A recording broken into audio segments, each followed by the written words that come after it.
bacain buku. Oke. Siapa yang mau bacain? Aku. Ininya. Bapak ininya.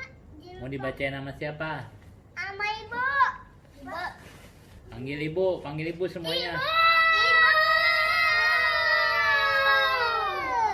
Hai guys, hai Genasa, kembali lagi storytelling atau membaca buku cerita berjudul Asal Usul Ikan Tak Berkaki. Wah, ikan punya kaki nggak ya guys? Enggak. Enggak ya? Oke, ibu bacain ya ceritanya.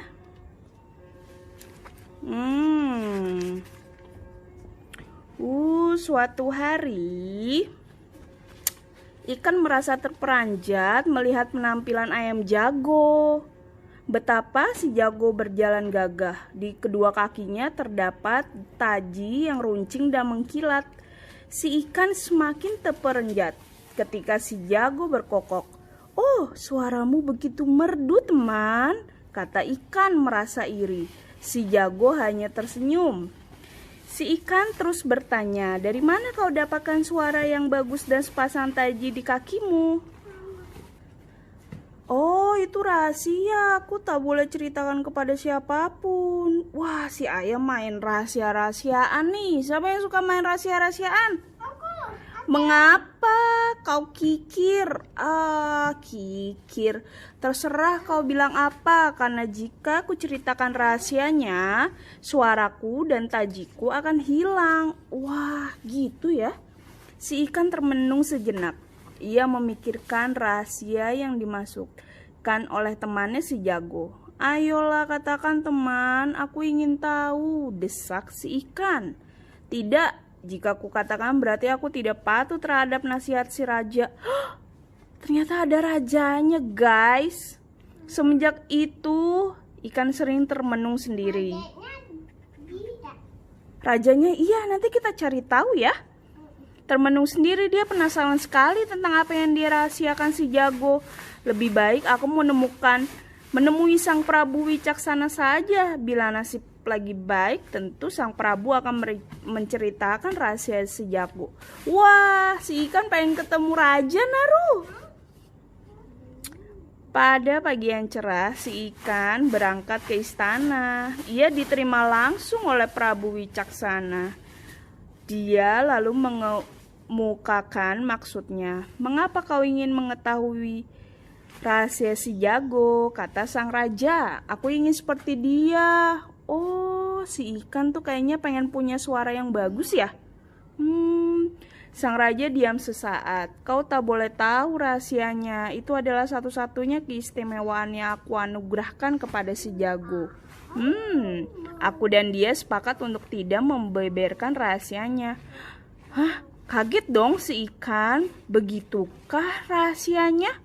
"Ya, tak seekor binatang pun boleh tahu." Wow, kalau si jago sendiri yang membocorkan rahasia itu, maka ia dan teman-temannya akan tertimpa bencana. Jadi kalau ada yang punya rahasia boleh dikasih tahu nggak guys? Enggak ya.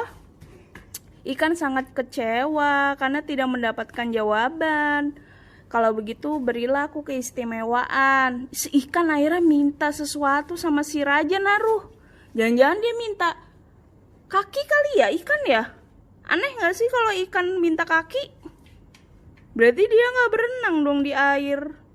"Kalau begitu beri aku keistimewaan." Terus kata rajanya, "Kau minta keistimewaan apa?"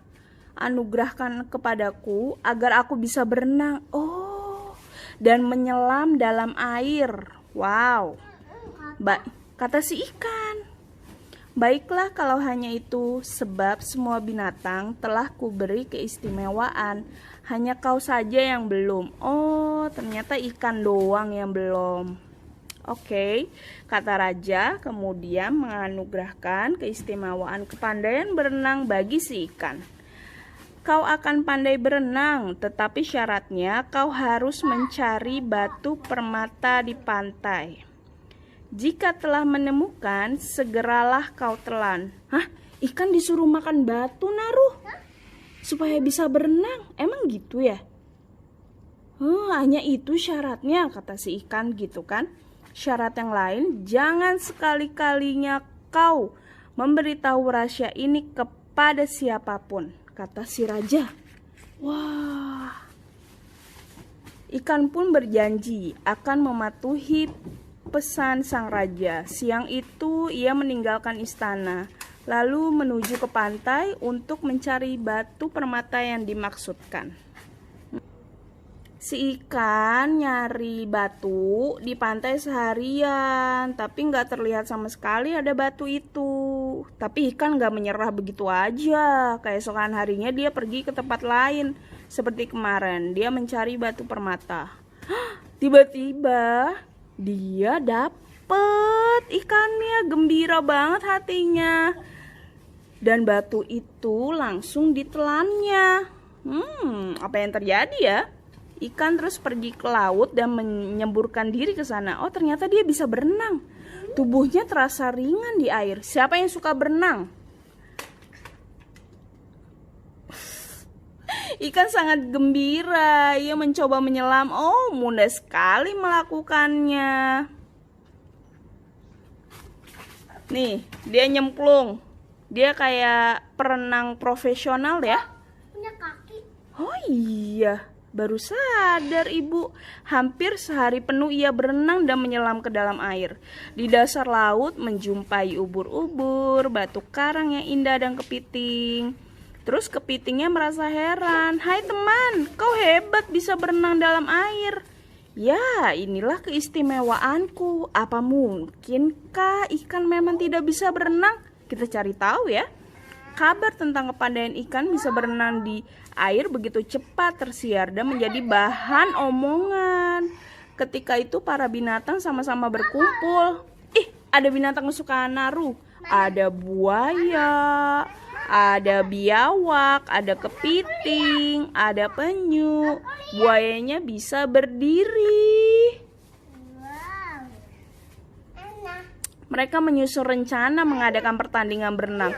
Wow, mau balapan ikan sama buaya nanti nih. Suatu hari, buaya, kura-kura, katak nemuin ikan. Wahai ikan, aku kura-kura dan katak hendak melawanmu berenang, kata buaya.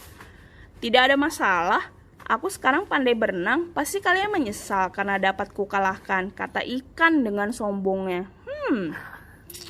Kalau begitu sebaiknya kita minta izin Prabu Wicaksana ya. Maksudnya si raja, kata kura-kura. Mereka pun setuju. Oke. Mereka menghadap raja untuk meminta izin bertanding. Mengapa kalian hendak melawan berenang dengan ikan?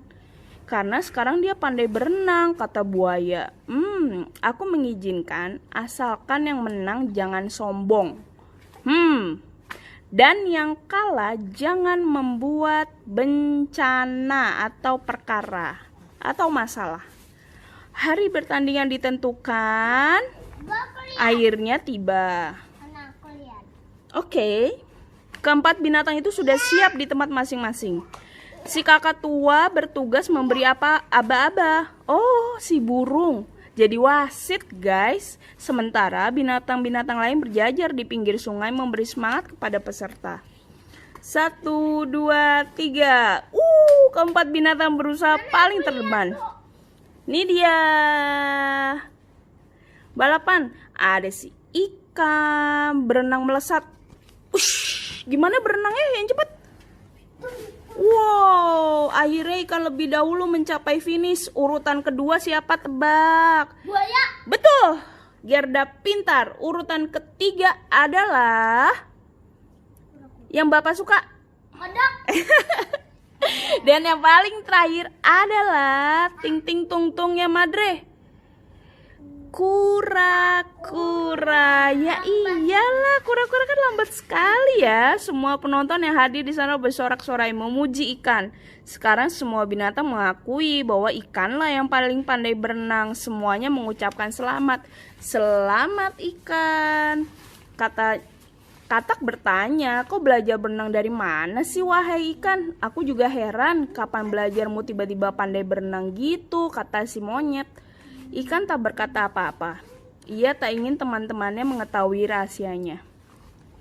Mereka terus mendesak agar ikan menceritakan ilmu berenang yang didapatkan. Ayolah ikan, katakan pada kami agar kami bisa seperti kamu, kata kelinci. Ikannya tetap aja diem. Si monyetnya marah. Dasar pelit, katanya gitu.